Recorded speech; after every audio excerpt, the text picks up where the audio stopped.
ঝুঁকি পেলেন মেশিন বা সেলাই মেশিনের প্রেসার ফিট উঠে না কী কারণে দেখেন, আমি হাত দিয়ে দেখাইতেছি। প্রেসার ফিটটা যখন আমি পায়ে হ্যান্ডেলটা ডানা দিকে পুশ করতেছি বা ঢাকাইতেছি, আমাদের প্রেসার ফিটটা কিন্তু উঠতেছে না বা চাপটা উঠতেছে না, কোনো রকমের কাজ করতেছে না, একদম ফুল স্টপ। এই সমস্যাটা হলে কী করবেন দেখেন, আগে ভালো মতো দেখেন। আমি হ্যান্ডেলটা কিন্তু নাড়াচাড়া করি, কোনো কাজ করতেছে না পায়ের হ্যান্ডেলটা, কিন্তু হাতের হ্যান্ডেলটা যখন আমি উপরে করতেছি দেখেন দেখেন পুশ করতেছি উপরের দিকে, তখন আমাদের চাপটা উপর নিচে হইতেছে। যার মানে কি বোঝা গেল, আমাদের হাতের যে হ্যান্ডেলটা, হ্যান্ডেল লিফটারটা ঠিক আছে, কিন্তু পায়েরটা ঠিক নেই, পায়ের লিফটারটা সমস্যা। তো সমস্যা হলে কী করবেন, মেশিনটা একটু উল্টাবেন। আগে উল্টানোর পরে যে পায়ের লিফটটা সেটটা আছে দেখেন, এটা কাজ করে কিনা দেখেন, এটা কিন্তু বড় বড় কাজ করতেছে দেখেন। আমি যখন ধাক্কা দিই ডান দিকে, আমাদের এই লিফটার যে ক্যাপটা কিন্তু উপরের দিকে এবং কি নিচের দিকে পুশ করে মানে আপ ডাউন হতেছে। যার মানে কি বোঝা গেল, আমাদের এটা বরাবর আছে। তো সমস্যাটা কি, মেশিনে যে ভিতরে যে রডটা, এটা চেক দিব এখন আমি। এই যে রডটা দেখতে পাচ্ছেন, এই রডটা আমি ভিতর দিকে পুশ করবো দেখেন দেখেন দেখেন, পুশ করার সাথে সাথে সুন্দর ফ্রি ঢুকে গেছে, একদম ইজি ঢুকে গেছে। এটা কিন্তু বেরও হইতেছে না, এটা কিন্তু স্প্রিং মতো কাজ করার কথা, একটু টাইট থাকার কথা, মানে একটু প্রেশার থাকার কথা। হাত দিয়ে একটু প্রেশার দিবেন, তারপর একটু ভিতরে ঢুকবে, আবার হাত সরা ফেলবেন, এটা অটোমেটিক বের হয়ে যাবে। কিন্তু এটা বিপরীত, এটা একদম লুজ। তো এটা কি কারণে হয়, তো অলরেডি আমি ফেস কভারটা খুলে ফেলছি, যাতে সমস্যাটা তাড়াতাড়ি বুঝতে পারেন এবং তাড়াতাড়ি সমাধান করতে পারেন। দেখেন একটা পিন দেখা যায়, ওই যে দেখেন পিনটা খুলে গেছে, যার কারণে সুবিধা ক্ষেত্রে কী করবো, উপরে যে জামনাটটা আছে, জামনাটটা আমি খুলে ফেলবো, বা জামনাটা যে রডটা আছে, স্প্রিংটা আছে, খুলে ফেলবো, যেটা দ্বারা কি প্রেশার ফিটে প্রেশার দেওয়া হয়। এটা খোলার কারণ যাতে সুবিধা ক্ষেত্রে বুঝতে পারেন। তো খোলার পর দেখেন ওই যে পিনটা ক্লিয়ার বোঝা যায়, যে রডের মাঝখানে একটা পিন দেখা যায়, লাল কালার দেখা যায়, একটু লাল কালার লালচা কালার দেখা যায় দেখেন, ওই যে দেখেন দেখেন দেখেন এই পিনটা খুলে গেছে। পিনটা কিন্তু রিফিট করা থাকে, এটা কোনো প্যাচ সিস্টেম না, এটা রিফিট করা থাকে। তো রিফিটটা খুলে গেছে। তো সুবিধা ক্ষেত্রে আমি পুরো সেটটা খুলে নেবো, নাহলে বুঝাতে পারবো না, বা এটা বের করাও যাবে না, পুরো সেটটা বের করতে হবে, নাহলে এটা সমাধান করতে পারবেন না। তো পুরো সেটটা আমি অলরেডি খুলে ফেলছি। যদি এটা সম্পর্কে ভিডিও চান, এই সেটটা কীভাবে খুলতে হয় বা এটা টাইমিংটা কীভাবে করতে হয়, তো অবশ্যই জানাবেন। আমি ইনশাআল্লাহ এটা সম্পর্কে সুন্দর করে একটা ভিডিও করে নিয়ে আসবো। তো দেখেন আমি এটা খোলার পর দেখেন এই যে পিনটা, এই পিনটা কিন্তু রিফিট করা থাকে, এই পিনটা কিন্তু রিফিট করা থাকে, এই পিনটা কিন্তু খুলে গেছে। পিনটা কিন্তু প্যাচ সিস্টেম না, স্ক্রুর মতো কিন্তু প্যাচ না, কিন্তু এটা রিফিট করা থাকে। তো রিফিটটা খুলে গেছে। তো এটার মধ্যে যেভাবে আমি লাগাইতেছি সেমভাবে লাগাবেন, তাহলে আপনার সমস্যাটা সমাধান করতে পারবেন। তো এটা কীভাবে তৈরি, এটা কীভাবে সমাধান করবেন দেখেন, পিনটা কিন্তু রিফিট করা থাকে, খুলে গেছে। তো ভিতরে রডটা দেখেন, এই রডটা আমি বের করে নিয়ে আসবো, ব্যাক সাইডের কাপড়টা খুলে রডটা বের করে নিয়ে আসবেন, একদম সুন্দর, খোলার কোনো ঝামেলা না।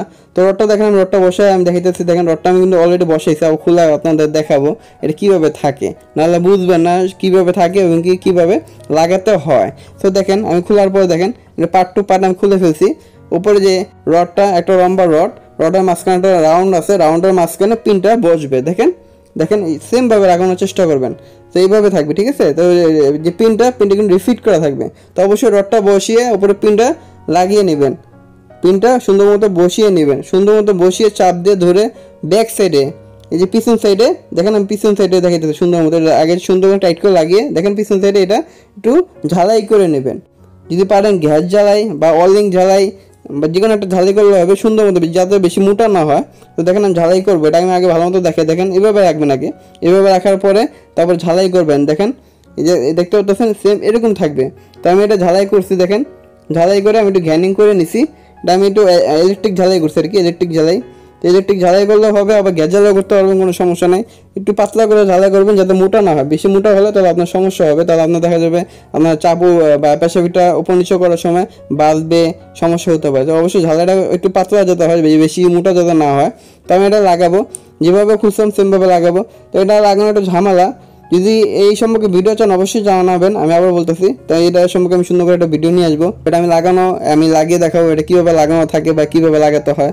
দেখেন সুন্দর মতো লাগাইতে দেখেন, একদম সেম যেভাবে খুঁজছিলেন সেমভাবে লাগাবেন, কোনো রকমের ঝামেলা নেই। যেভাবে খুঁজছিলেন সেমভাবে লাগাবেন, তাহলে আপনি নিজেও লাগাতে পারবেন। তো বাকি সামানগুলো যেটা আমি খুলছিলাম সেম সামানগুলো আমি আবার লাগাবো পার্ট টু পার্ট। দেখেন এটা ব্যাক সাইডে কিন্তু একটা স্ক্রু আছে, দেখেন এই যে বড় যে কাভারটা আছে, কাভারের পিছন সাইডে একটা স্ক্রু আছে দেখেন, এই যে এটার মধ্যে এই যে রডটা আছে, রডের মাঝখানে একটা স্ক্রু লাগবে, হ্যাঁ রাউন্ড স্ক্রু।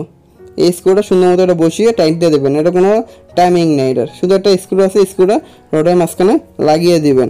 তো দেখতে পারলেন কত সুন্দরভাবে লাগিয়ে নিলাম, এটা কোনো ঝামেলা নেই, একদম ইজি। যেভাবে খুলছেন সেমভাবে লাগাবেন, এটা কোনো টাইমিং নেই। হ্যাঁ এটা স্ক্রু শুধু লাগিয়ে নেবেন, বাস লাগানোর পরে সামনে যে ফাংশনটা যেটা খুলছিলাম আমি, দেখেন যেভাবে খুলছিলাম সেমভাবে লাগাবো। তো এটা লাগানো একটু ক্রিটিক্যাল, তো যদি সুন্দর মতো কেয়ারফুলভাবে খুলেন যদি বুঝে খুলেন তো অবশ্যই নিজেও লাগাতে পারবেন। তো দেখেন আমি লাগিয়ে নিলাম, লাগানো কমপ্লিট। লাগানোর পরে যে বাকি ফাংশনগুলি অবশ্যই চেক করবেন এবং কি টেনশনে চেক করবেন যে টেনশনটা মুভিং করে কিনা। দেখেন টেনশনের মাঝখানে যে পিনটা কিন্তু ফাঁক হয় কিনা, দেখেন টেনশনটা ফাঁক করে কিনা। দেখেন যখন আমি এটা পুশ করি, যে চাপটা যখন উঠাই টেনশনটা কিন্তু ফাঁক হবে বা গ্যাপ হবে একটা। দেখেন গ্যাপ হইতেছে, দেখছেন পুষ্ট হইতেছে, মানে এই জিনিসটা কাজ করতেছে। তো আমাদের টেনশনের সেট আপটা ঠিক আছে এবং কি আমাদের যে ফিট ফাংশনে যে সেট আপটা বরাবর আছে, কোনো রকমের সমস্যা নেই। দেখেন ক্লিয়ার আছে। তো এইভাবে চেক করবেন লাগানোর সময় অবশ্যই যে টেনশনটা খেলে কিনা, টেনশনটা মুভিং করে কিনা। যে মুভিং না করে তাহলে সমস্যা।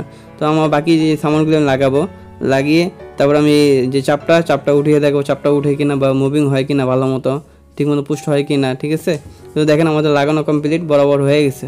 আমাদের কাজটাও এখন বরাবর আছে, কোনো রকমের সমস্যা নেই। দেখেন আমার যে পায়ে হ্যান্ডেলটাও সুন্দর মতো কাজ করতেছে, কোনো রকমের বাঁচতেছে না বা কোনো জায়গায় আটকাইতেছে না। দেখেন ইজি মুভিং করতেছে। তো আশা করি ভিডিওটা ভালো লেগে থাকলে অবশ্যই লাইক দিতে ভুলবেন না এবং সাবস্ক্রাইব করতে ভুলবেন না। সবাই ভালো থাকবেন, সুস্থ থাকবেন। আজকে পর্যন্ত, আসসালামু আলাইকুম।